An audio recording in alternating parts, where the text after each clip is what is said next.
नमस्कार। इस समय हम सुप्रसिद्ध और लोकप्रिय एडिटर और डायरेक्टर अरुणा राजे जी के निवास पर हैं। अरुणा राजे जी को 5 नेशनल अवार्ड मिले हैं और इनकी 9 फिल्में जो आपने सभी ने देखी होगी, बहुत हिट फिल्में हैं। रिहाई के बारे में तो आप सभी को मालूम होगा, बहुत ही क्लास फिल्म है, आज भी याद की जाती है और देखी जाती है। हाल ही में नेटफ्लिक्स में भी आपकी फिल्म आई है।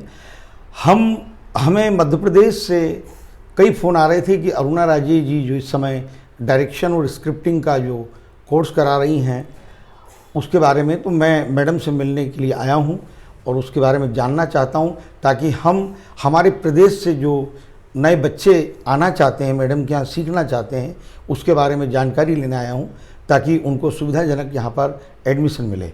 तो नमस्कार मैडम। नमस्ते। ये शिफ्ट फोकस के बारे में मुझसे काफ़ी लोगों ने फ़ोन किया, तो मैंने कहा आपसे ही जानकर बातचीत करके उन्हें मालूम पड़े इस बात में और वो आपसे संपर्क करें। तो ये शिफ्ट फोकस की अब तक क्या हुआ और आने वाली क्या योजना है? या शिफ्ट फोकस ऐसी एक सोच थी, एक्चुअली वो सोच ही बोल सकते हैं, क्योंकि मैं बहुत लकी थी। फिल्म इंस्टीट्यूट में जा गई एंड काफ़ी सालों के पहले मैं फिल्म इंस्टीट्यूट में गई और पहली लड़की थी वहाँ पे। टेक्निकल इसमें काम किया, सीखा और गोल्ड मेडल लेके बाहर आई। लेकिन उसके बाद अभी फ़िलहाल काफ़ी दिनों से बहुत से स्कूल्स छोटे मोटे खोल रहे हैं, तो उसमें एक क्वालिटी नहीं है। सो हमें लगा कि हम में भी कुछ करें, बिकॉज बहुत लोगों को शौक़ भी है फिल्मों में जाने का, एक्टिंग हो, डायरेक्शन हो या टेक्निकल साइड हो, और इसके लिए हमने कहा कि एक क्वालिटी टीचिंग की बहुत ज़रूरत है, ऐसा लगा।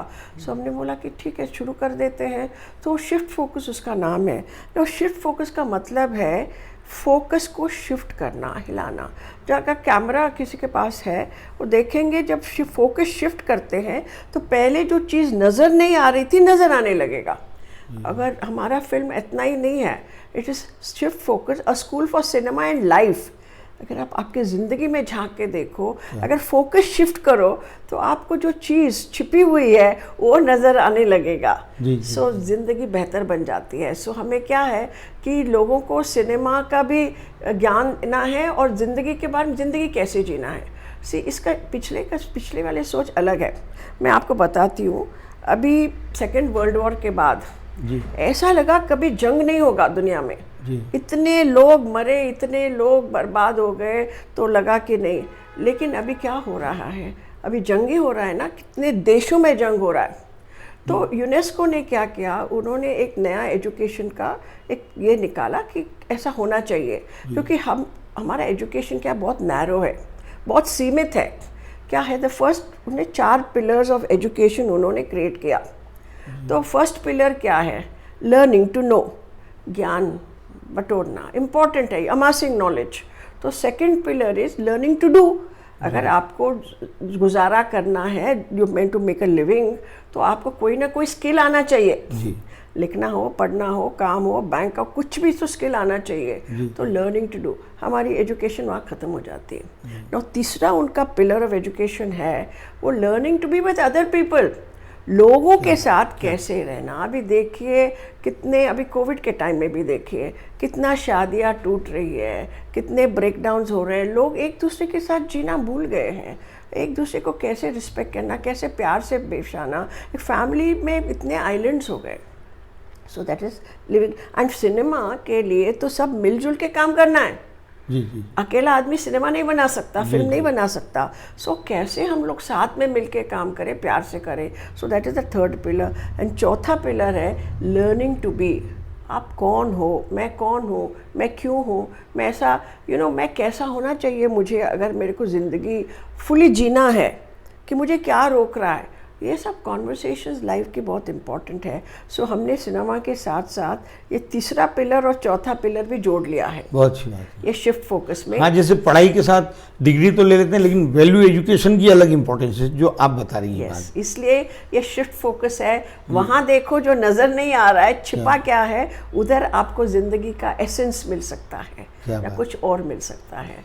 वो बात इसलिए आई कि आजकल क्या इतने इंस्टीट्यूट हो गए जिन्हें ज्ञान नहीं होता, ना स्क्रिप्ट का, ना डायरेक्शन का, ना एक्टिंग का, और वो स्कूल खोल के बैठे हैं। तो अभी कुछ हमारे मित्रों के लड़के हैं, उन्होंने कहा यार ये इनको एडमिशन लेना है एक्टिंग क्लास में, तो आपका नाम आया तो उन्होंने कहा अरुणा जी, तो मैंने कहा नहीं। फिर आपका उन्होंने देखा जाना तो बोले इन्हीं से मिलना है हमको। तो एक तो आपका क्लासेस अभी क्या कल ख़त्म हुई? तो हाँ, एक कोर्स तो पूरा मैंने अभी फिलहाल फिल्म इंस्टीट्यूट के लिए फिल्म अप्रिसिएशन कोर्स किया जी, और हम लोग ये बाद में करेंगे, हमारे स्कूल से भी करेंगे। और इसमें क्या है, एक्चुअली हम सिनेमा की भाषा क्या है, बिकॉज अगर अप्रिशिएट करना है, फिल्म समझना है और you want to enrich yourself with cinema, तो उसको समझना ज़रूरी है। तो हम हिस्ट्री से भी सिखाते हैं, फिल्म साइलेंट इरा से कैसे फिल्म डेवलप हुई, कैसे लोग अलग अलग टेक्निकली कैसे हम बढ़ते गए, फिर मेजर मूवमेंट्स कैसे हुए। अभी देखिए जर्मन एक्सप्रेशनिज्म बोलिए या फ्रेंच न्यू वेव बोलिए, सिनेमा का भाषा कैसे डेवलप हुई। एक तो टेक्निकली वो हुई, तो बट भाषा कैसे डेवलप हुई सिनेमा का, और कैसे हम अप्रिशिएट करते हैं, उनका कंटेंट क्या है, फॉर्म क्या है, कैसे पिक्चरें बन रही है। सो ये पूरा अप्रिसिएशन वाला कोर्स है। और ये तो हमने फिल्म इंस्टीट्यूट का कोर्स था, 24 दिन में हमने किया, और हम भी करने वाले हैं शिव फोकस की तरफ से। तो वो वेरी इंपॉर्टेंट कोर्स है। दूसरा वाला है स्क्रीन राइटिंग ना। लोग इतने, अभी स्क्रीन राइटर्स एसोसिएशन में आप जाएंगे तो भरे पड़े हैं लोग, 10,000 तो पहले थे, तो भरे पड़े हैं। और हमेशा मुझे मैसेज आता है, मैम आपको मेरा 1-2 मिनट में आप मेरा बात सुनिए या आप मेरा स्क्रिप्ट सुनिए, और इतना बोलते हैं तो कभी कभी लगता है यार सुन लो तो उनको मालूम ही नहीं है क्या लिख रहे हैं। अभी न स्टोरी है, न स्क्रीन प्ले है, न सिनेमा का आता पता है, तो ऐसे लोग लिखना चाहते हैं। तो इन ट्रेनिंग की बहुत ज़रूरत है कि बिकॉज विदाउट ट्रेनिंग हम कैसे सडनली एक इमारत बनाएं। आप तो कभी आर्किटेक्ट के बगैर इमारत बना ही नहीं सकते। तो फिल्म की भाषा अगर मालूम नहीं है, अगर देखिए मेरे खिचखिचाहट कहाँ होती है हिंदी बोलने में, भाषा नहीं मालूम मैं कैसे बोलूँगी। थोड़ा तो आपको भाषा आना ज़रूरी है, अगर भाषा में खुद को व्यक्त करना है, इसलिए हिचकिचाहट होती है। बट लेकिन फिल्म अगर बना रहे हैं तो सीखो भैया। तो ऐसी बात है। तो स्क्रीन राइटिंग का कोर्स है, वो 20-25 दिन में आप स्क्रीन राइटिंग का अर्थ समझोगे, कैरेक्टर कैसे होता है, स्ट्रक्चर से स्क्रिप्ट का कैसे होना चाहिए, उसका बेसिस क्या है, टर्निंग पॉइंट क्या है, तो स्टोरी को आप स्क्रीन प्ले में कैसे कन्वर्ट करते हो, इंटरनेशनल फॉर्मेट में लिखना होता है, ये स्क्रीन राइटिंग का हो गया जैसे मैंने कहा। और हमारी छोटे छोटे भी ऐसे चुटकुले वर्कशॉप्स हैं और कोर्सेज भी है, एक्टिंग का है और फोटोग्राफी का है और एक्चुअली डांस, योगा, वो सब भी है हमारे इसमें। सो स्टडिंग द मास्टर्स, अगर आप एक डायरेक्टर को बोलते हो ये मास्टर है तो स्टडी करें ना। तो उन्होंने कैसे वो भाषा में इतनी मास्टरी हासिल की, फिल्म मेकिंग की भाषा में। सो ये बहुत, एंड इट्स वेरी एंजॉयबल। वही हमारे जो मित्र से बातचीत हुई तो उन्होंने कहा देखिए आज FTI या NHD 2 ही इंस्टीट्यूट के कलाकार फिल्म इंडस्ट्री में छाए हुए हैं। हाँ। निश्चित रूप से सभी, और इसीलिए उन्होंने कहा यार कि अरुणा जी FTI से हैं और उसके बाद इतनी फिल्में बनाई हैं, अवार्ड मिले हैं, डॉक्यूमेंट्रीज बनाई है, तो इसीलिए वो आपके यहाँ आना चाहेंगे निश्चित रूप से। तो और वही क्वालिटी हम लाना चाहते हैं। अगर आप कोई भी वो अपना वेबसाइट पे जाए www.theshivfocus.com, तो आपको नज़र आ जाएगा ये तो ऑर्डिनरी स्कूल नहीं है, इसमें कुछ खासियत है। वो खुलते ही आपको पता चलेगा हमारा मकसद क्या है, क्यों हम क्यों कर रहे हैं। ये तो इसे अभी मेरे देखो 51 ईयर्स हो गए, अब ये देने का वक्त है ना। मैं देना चाहती हूँ जितना भी भगवान ने या इंस्टीट्यूट ने या लोगों ने मुझे दिया है, इतना दिया है, मैं वापस देना चाहती हूँ। तो इसमें एक क्या कितने स्टूडेंट्स एक उसमें आएंगे? हाँ, फिल्म अप्रिसिएशन में 50 स्टूडेंट्स तो आ ही सकते हैं। आजकल क्या हम ऑनलाइन ही कर रहे हैं, अगले साल शायद हम। और वो कितने दिन का कोर्स है? वो 24 डेज फिल्म अप्रिसिएशन, 50 स्टूडेंट्स। और दूसरा वाला जो स्क्रीन राइटिंग है वो मैं सोच रही थी कि थोड़ा उनको और टाइम दूँ। 20 दिन का तो कोर्स है, 20-25 दिन का होगा, और वो 20 लोगों से ज़्यादा नहीं लेना चाहते क्योंकि सबसे लिखवाना पड़ता है। हर एक को ऐसा नहीं कि हमने लेक्चर दे दिया, अभी तुम जाके जो करो, आया तो आया, नहीं आया तो आया, समझा तो समझ, नहीं समझा, ऐसे नहीं हम लिखवाते हैं। अभी जो वैसे कह रही थी, हमारा फाइनल में खुद का एक शॉर्ट फिल्म लिखना होगा उनको, और सॉमरसेट मॉम की एक स्क्रिप्ट लिखनी पड़ेगी उनकी कहानी से, और प्रेमचंद जी की एक कहानी है, वो कफन से हम लिखवाते हैं। सो इसकी वजह से क्या है, प्रैक्टिस हो जाती है। अब जब तक कोर्स में है तब 2-3 चीज़ आप लिख चुके होते हैं, कैरेक्टर डेवलप किए होते हैं, सीन कैसा लिखना समझ लिए होते हैं, तो फिर आप जाके फिर बाहर काम कर सकते हैं, एटलीस्ट खड़े हो सकते हैं, या मैं स्क्रीन राइटर हूँ करके कुछ तो आपको आता है। जी जी। तो ये जो आपने बताया प्रेमचंद का गोदान, या ये जब आप बताते हैं आज के युवाओं को, तो उनको उपन्यास या कहानियाँ अच्छी लगती हैं, प्रेरित करती हैं? तो लोगों को पहले लगता है व्हाट इज दिस करके ऐसा, बट देने के बाद शॉक हो जाते, तभी उन्होंने ये लिखा था इतने साल पहले, हाँ this is the true state. और इंसान को देखो, इंसान को समझो, अगर इंसान को नहीं समझे, लाइफ को नहीं समझे, ज़िंदगी को नहीं समझे, तो लिखोगे क्या? तो मैडम, आज आपको इतने वर्ष हो गए फिल्मों में बनाते हुए, समय के साथ आपने भी लेखन में, डायरेक्शन में बदलाव किया है? हाँ, बहुत बदलाव किया। कल ही बोल रहे थे, मेरा कल लास्ट डे था, तो लोग बोले मैम आप कुछ भी करो, हर साल में आपको एक पिक्चर बनाना है। एंड आई सेड अभी कहाँ मैं टाइम ही सेड नो, आप क्यों इतना अच्छा बनाती है तो आपको बनाना है। और सारे के सारे मिलके बोल रहे थे, उन्होंने फायर ब्रांड लास्ट में देखा था, और उन्होंने बोला कि ये ऐसा नहीं लगता है कि किसी ने इतने साल रहते हुए लिखा है, इतना फ्रेशनेस है, इतना ताज़ापन है, इतना नया, आप ऐसे ताज़ा कैसे रहते हो, फ्रेश कैसे रहते हो यार। मैंने तो एक ही जवाब था कि have to reinvent yourself. अभी देखिए मेरे काफ़ी लोग जो मेरे साथ थे वो रिटायर हो चुके हैं, लेकिन मेरे को अभी उम्र का फीलिंग ही नहीं आता है। मैं अभी भी बहुत एनर्जेटिक हूँ, बहुत काम करती हूँ, नया सोचती हूँ। सोच नया होना इम्पॉर्टेंट है, तो ये आप समय के साथ चल सकते हो। अगर आपका सोच पुराना हो गया तो आप पीछे रह जाते हो। आपकी जो नेटफ्लिक्स पे आई थी फिल्म ऐश्वर्या राय की, प्रियंका चोपड़ा की माँ ने बनाई थी, उनका प्रोडक्शन। सही बात है। तो नेटफ्लिक्स पर तो बहुत अच्छा रिजल्ट रहा है इस फिल्म का। तो आगे OTT प्लेटफॉर्म, मतलब उनके लिए कुछ वेब सीरीज वगैरह कुछ है? अभी तो फिलहाल वेब सीरीज़ की 2-3 कपल ऑफ प्लेसेस बात चल रही है, जब होगा तो होगा। मुझे भी अभी फिल्म भी एक बनाना है, तो मुझे लगता है अगले साल अगर ऊपर वाले की मेहरबानी है तो हो जाएगी। मैं I trust the universe. You see I am like a soldier. Universe बोलो ये करो वो करो, जो करना है मुझे समझ में वही करना होता है, बिकॉज अभी लाइफ देने के लिए है। पिक्चर बनाओ या सिखाओ, पिक्चर में भी सीखी होती है। जी जी जी। आजकल मैडम फिल्म फेस्टिवल ऑनलाइन कुछ ज़्यादा ही हो रहे हैं।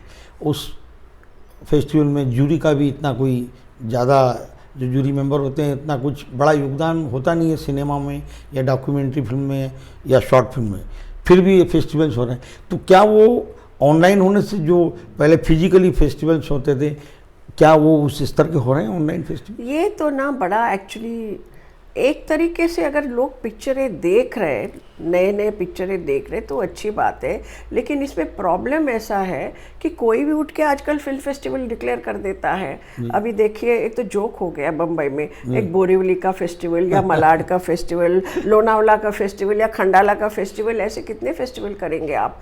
और क्या है, लोग अप्लाई करते हैं, जवान लोग हैं, पिक्चर पहली बार बनाया, शॉर्ट फिल्म बनाया, डॉक्यूमेंट्री बनाया, उनको भी ख्वाहिश होती है या कुछ तो फेस्टिवल में कुछ रिकग्निशन मिले, तो वो अप्लाई करते हैं। तो एप्लीकेशन का फ़ी होता है, ये लोग पैसे बनाते हैं। जैसे एक ज़माने में अभी 30 साल पहले गली गली में क्या ब्यूटी पार्लर खुल रहे थे, जी जी जी। वैसे ही हो गया है, गली गली में फिल्म स्कूल और फिल्म फेस्टिवल्स खुल रहे हैं। बिल्कुल सही बात है। एंड उनका कोई जूरी भी ऐसा कोई नहीं है जो काम नहीं जानता, शायद। I am not saying that सब ऐसा है, लेकिन किसी को भी पकड़ के ले आओ, किसी को भी जूरी बनाओ, वो क्यों क्या जज कर रहे पता नहीं। तो ये बहुत इम्पॉर्टेंट है कि आपको अगर स्टैंडर्ड वाला फिल्म फेस्टिवल करना है तो आपको अच्छे लोगों को लाना पड़ेगा एज जूरी, एंड बहुत ईमानदारी से करना पड़ेगा। क्योंकि नहीं तो क्या, लाइक एक फेस्टिवल मैं बता रही हूँ, एक कंपटीशन था, उसमें 2 अवार्ड दिए गए, best and second best, but application तो 2 ही थे, तो ये तो फ्रॉड हो गई ना। तो ऐसा नहीं होना चाहिए, क्योंकि और एक पैसे बनाने का जरिया नहीं होना चाहिए ऐसे में। क्या आपको मैडम 5 नेशनल अवार्ड मिले हैं, तो उन नेशनल अवार्ड फिल्मों की स्क्रिप्ट, एडिटिंग, डायरेक्शन थोड़ा सा अगर बताएं क्या क्या अलग थी और किस स्तर की थी, क्या था जो नेशनल अवार्ड मिला उनको? एक तो I think script, editing, direction मैं पूरा संभालती हूँ खुद। एक मेरे हिसाब से एक फिल्म को व्यक्त करते हैं, एक्सप्रेस करते हैं, ये तीनों एक ही आदमी का सोच है एक्चुअली। बट क्या होता है, काम बहुत होता है और थोड़ा सा और सोच लाना चाहते हैं लोग। सो इसको 3 हिस्सों में बांटा है कि स्क्रिप्ट एक कोई लिखे, डायरेक्टर वो विजन लेके चले, सबको इकट्ठा करे और अपना विजन बताए, और एडिटर उसका कंप्लीट करे। लेकिन मुझे एक फिल्म को मैं कैसे व्यक्त करूँ, मेरे लिए एक ही प्रोसेस है। एक तो वो है, दूसरा रिसर्च बहुत इम्पॉर्टेंट है। लोग रिसर्च नहीं करते। अगर मैं फीचर फिल्म करूं या फिर डॉक्यूमेंट्री करूं, रिसर्च बहुत इम्पॉर्टेंट है। अगर आप कोई भी मेरा फिल्म देखिए, अगर फॉर एग्जांपल फायर ब्रांड देखिए, फायर ब्रांड वो फैमिली कोर्ट ड्रामा था, फैमिली कोर्ट के डिवोर्स। तो मैं कितने दिन वो डिवोर्स कोर्स में बैठी, देखा, और फिर नेट पे गई, इतने केसेस निकाले। मेरे पास बहुत से केसेस है जमा है कि कैसे कैसे क्या रूलिंग किया, क्या जजमेंट किया, क्या सिचुएशन था, क्यों ऐसा रूलिंग हुआ। तो फिर दूसरा साइड था अभी रेप वाले विक्टिम्स कैसे होते हैं, उनका क्या माइंडसेट होता है, उनके साथ मैं दूसरा इम्पॉर्टेंट था लाइफ, काम आया मुझे। शिफ्ट फोकस में भी काम आ रहा है और यहाँ भी, कि मैं लाइफ कोच हूँ। मैं लोगों को ट्रांसफॉर्मेशन कराती थी। एक मैं कुछ साल पहले मैं फोरम लीडर करके होते हैं दुनिया में, there were only 54 and I was one of them. ऐसा कड़ी सख्त ट्रेनिंग, वो लोग बोलते थे ये बूट कैंप है या कमांडो ट्रेनिंग है, उस टाइप का ट्रेनिंग। और हमको उसमें से गुजरना पड़ा। मैं यूएस में और ऑस्ट्रेलिया में ये ट्रेनिंग लिया कि लोगों में ट्रांसफॉर्मेशन कैसे करवाना। अभी बोल के कोई बदलता नहीं, लेकिन अगर उसको समझा जाए सही तरीके से, उसका ध्यान में लाया जाए, मैं क्या कर रहा हूँ, मैं अपना ही नुकसान कर रहा हूँ और अपना रिश्ता भी खराब कर रहा हूँ। अगर आदमी को पता चला कि मेरे लिए क्या मायने रखता है, तो वो बदल सकता है। दूसरा उसको बदल नहीं सकता, वो खुद जब बदलना चाहे तो बदल सकता है। लेकिन उसमें उतना ख्वाहिश भी पैदा करना होता है, उतना रास्ता भी दिखाना होता है कोच को। So I am also a life coach. इसकी वजह से ना, तो एक अलग तरीके से वो जो मेरे फिल्मों में लोगों तक पहुंचा सकती हूँ, ये बहुत फ़ायदा होता है। और ईमानदारी तो डेफिनेटली है, बिकॉज आप फिल्म बना रहे हो तो अगर झूठ है तो पकड़े जाओगे। फीचर फिल्म बनाओ, मतलब अभी देखिए बहुत से लोग विमेन सेंट्रिक फिल्म बनाते हैं। अभी ये बड़े मैंने मेल डायरेक्टर्स और ऐसे बोलते हैं एक वुमेन ओरिएंटेड फिल्म है, लेकिन देखो आप फिल्म नहीं, वुमेन ओरिएंटेड नहीं है। औरत को बीच में खड़ा किया आप लोगों ने, लेकिन औरत के लिए आप कुछ भी नहीं कर रहे। आपका शोविनिज्म जिंदा है, आपसे शोविनिज्म दिखाई देता है। क्योंकि मुझे लगता है कि film is a very transparent medium. तो अगर कितने औरतें, मैं नाम नहीं लेना चाहती उन फिल्मों का, बट कितने औरतें देखे थे वो वेरी इरिटेटेड एंड अपसेट। तो आप उनको पूछिए आप अपसेट क्यों हुए? अरे वुमेन फिल्म बोलते हैं और दिखाते कुछ, हमको अच्छी सही तरीके से नहीं दिखाया। जी। ऐसा लोग महसूस करते हैं। सो एक रिसर्च करना, ईमानदार होना, उसको सही तरीके से बहुत इम्पोर्टेंट है। मैडम, अरुणा राजे, मतलब आपका नाम अंतर्राष्ट्रीय सिनेमा में जाना जाता है और भारत में तो जाना ही जाता है। तो ये जो और अंतर्राष्ट्रीय फेस्टिवल्स में आप जूरी में भी रही हैं और आप अटेंड भी करती हैं वहाँ पर, तो अंतर्राष्ट्रीय फेस्टिवल्स की कहानी में या ट्रीटमेंट में विषय को लेकर भारतीय सिनेमा या भारतीय कहानी या फेस्टिवल से किस तरह से कुछ अलग होता है? प्रॉब्लम ये है हमारे इंडियन सिनेमा में 2 तरीके के सिनेमा है। एक तो वो बॉलीवुड बोलते हैं, वो तो फॉर्मूला होता है, एंटरटेनमेंट होता है, नाच गाना होता है और डेप्थ ही नहीं होता है, इतना सुपरफिशियल फिल्म। आज भी हो रहा है ऐसा? हाँ, आज भी है। आप रीजनल सिनेमा देखिए, अगर आपको नग चाहिए, खास चीज़ चाहिए, तो रीजनल सिनेमा में अभी भी ऐसे खास जेम्स बन रहे हैं। साउथ की फिल्में घर में दिन भर चलती है, पूरे भारत में आप कहीं भी जाइए साउथ की फिल्में देखते हैं, चल रही है। बट ऑल आर नॉट, तो कमर्शियल बोलते हैं हम, थोड़ा सा फॉर्मूला में जा सकते हैं वो। बट जो I am not saying art film नहीं देखी जाती है, वो भी कहानियाँ बता रहे हैं, कोई कुछ कर रहा है। बट लेकिन अभी देखिए जल्लीकट्टू, अभी आपने जल्लीकट्टू देखी? जी, नाम अच्छा, ब्रिलियंट फिल्म। आई मीन एक दो चीज़ देखते हैं, बाहर जाता है फिल्म। एक तो आपका कंटेंट क्या है। अभी देखिए, अगर आप बड़े बड़े 5 स्टार दिखा रहे और सुपरफिशियल लव स्टोरीज दिखा रहे या कोई एक्शन फिल्म दिखा रहे, उनको उनको पता है, उसमें कुछ देखना नहीं है। लेकिन अगर ऑनेस्टली अपने एक छोटी सी दिखाई, एक छोटा सा गांव में जाना ज़रूरी नहीं है, गांव की स्टोरी हो सकती है, शहर की स्टोरी हो सकती है, लेकिन इंसान की स्टोरी अगर है और ऑनेस्टली एक इंसान का उतार चढ़ाव या जो इंसान की स्टोरी, एक ह्यूमन स्टोरी दिखाई, that is universal. Human story आपको अगर इंटरनेशनल फेस्टिवल में जाना है, human story is very important. तो ये यहाँ कमी है क्या भारत में ह्यूमन स्टोरी, जो इंटरनेशनल विदेशों में कमी है? बहुत कम करते हैं ना। आजकल इंडी फिल्म शुरू है, तो एक कहानी में जा रहे हैं अभी लोग, कैरेक्टर में जा रहे हैं। नहीं तो आपके हीरो लोग, मुझे बताइए कितने लोग कैरेक्टर होते थे, तो वो अपना स्टार ही रहता ईरान वगैरह में इसको ज़्यादा बहुत गंभीरता से लिया जाता है विषयों को लेकर। ईरान में जो फिल्म, बहुत खूबसूरत फिल्म बनाते हैं वो लोग। आई मीन उनका इतना पॉलिटिकली डिफ़िकल्ट है, मुश्किल है, वो कुछ नहीं कर सकते, सब कंट्रोल्ड बाय स्टेट है, लेकिन वो इतने प्यारे प्यारे कहानियाँ बनाते हैं। I mean children of haven अगर आप देखो, 2 बच्चों की कहानी है, बट उसमें से सब इतना ह्यूमन स्टोरी, मैंने कहा ना, अभी पैरासाइट जो ऑस्कर मिला वो भी ह्यूमन स्टोरी।